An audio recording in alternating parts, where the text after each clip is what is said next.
एक व्यक्ति अपने परिवार और बच्चों के साथ सीमित स्थान में निवास करते थे। घर पर कई शिकायतें होने लगी कि हमारे पास बहुत कम स्थान है, कम जगह है रहने के लिए, बड़ा घर चाहिए। तो वो अपने पड़ोसी के पास आए और पूछे कि पड़ोसी जी, आप बड़े विद्वान लगते हो, मुझे कुछ आप विशेष सहायता कीजिए। मैं चाहता हूँ कि अपने सीमित स्थान में अपने परिवार को संतुष्ट नहीं रख पा रहा, कैसे उनको संतुष्ट रखूं?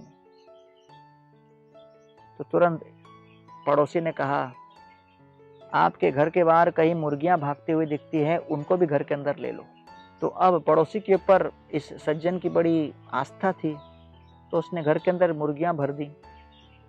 अगले दिन आकर कहने लगे, अरे पड़ोसी जी, आपने क्या मुझे संदेश दिया, कैसा उपदेश दिया, कैसा सलाह दिया। मेरी पत्नी तो उच्च स्वर में चिल्ला रही है, कहती है कि मुझे पीट डालेगी। उसने कहा, देखो, आप तो अभी केवल मुर्गी लेके आए हो, लेकिन आपके घर के बाहर मुझे उस शाला में बकरे भी दिखते हैं, उसे भी ले आओ। तो उनके आदेशानुसार बकरों को भी घर के अंदर लेके गए।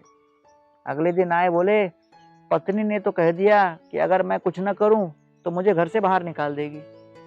फिर उसने कहा, देखिए, अभी भी आपके घर के बाहर कुछ गधे घूम रहे हैं जो आपके आंगन में हैं, उस आंगन वाले गधों को घर के अंदर ले चलो। तो उनके कथनानुसार गधों को भी घर के अंदर डाल दिया। फिर वो आकर बोले, अब पत्नी ने कह दिया कि अगर आज मैं कुछ न करूं तो फिर वो बुरी तरह हमारी पिटाई करेगी। तो फिर पड़ोसी ने कहा, ऐसा करो, जो आपकी मुर्गियां थी, बकरे थे, गधा था, उनको घर से बाहर रिलीज कर दो और फिर आपके घर के आंगन में भेज दो। उन्होंने ऐसा ही किया। करने के पश्चात अगले दिन आए और बोले, अरे आप तो कितने बड़े शुभचिंतक हो, कितने बड़े विद्वान हो। पड़ोसी ने कहा, क्यों, क्या हो गया? बोला, जैसे ही मैंने इन सभी पशुओं को बाहर भेज दिया, पत्नी इतनी प्रसन्न होकर कहने लगी, हमारे घर पर कितना स्थान आ गया, कितनी जगह है हमारे पास, हमारा घर कितना विशाल हो गया। तो इसको सुनकर पड़ोसी कहने लगे, देखिए, स्थान और जगह बड़ा ही सापेक्ष तत्व है। Space is a very relative concept.